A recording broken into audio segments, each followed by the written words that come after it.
আলহামদুলিল্লাহ আমি ২টি পাঁঠি ছাগল কিনেছি। তো এই পাঁঠি ছাগল ২টা কত তা আমি ভিডিওর লাস্টে আপনাদেরকে বলে দিব।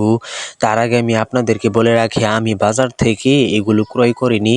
আমি বাড়ি থেকে আমার চাচাতো ভাই সিয়ামের কাছ থেকে আমি এই ২টা পাঁঠি ছাগল আমি কিনেছি। তো দামটা একটু মোটামুটি লেভেলেরই পড়েছে, যেহেতু বাচ্চা ছাগল এগুলোকে পালতে হবে, এগুলোর আবার দানাদার খাবার আছে, এগুলো খাওয়াইতে হবে। তো আমি দেখলাম যে তার এই ছাগলগুলো সুস্থ আছে, তাই বেশি দামে নিতে আমার কোনো বাধা থাকলো না।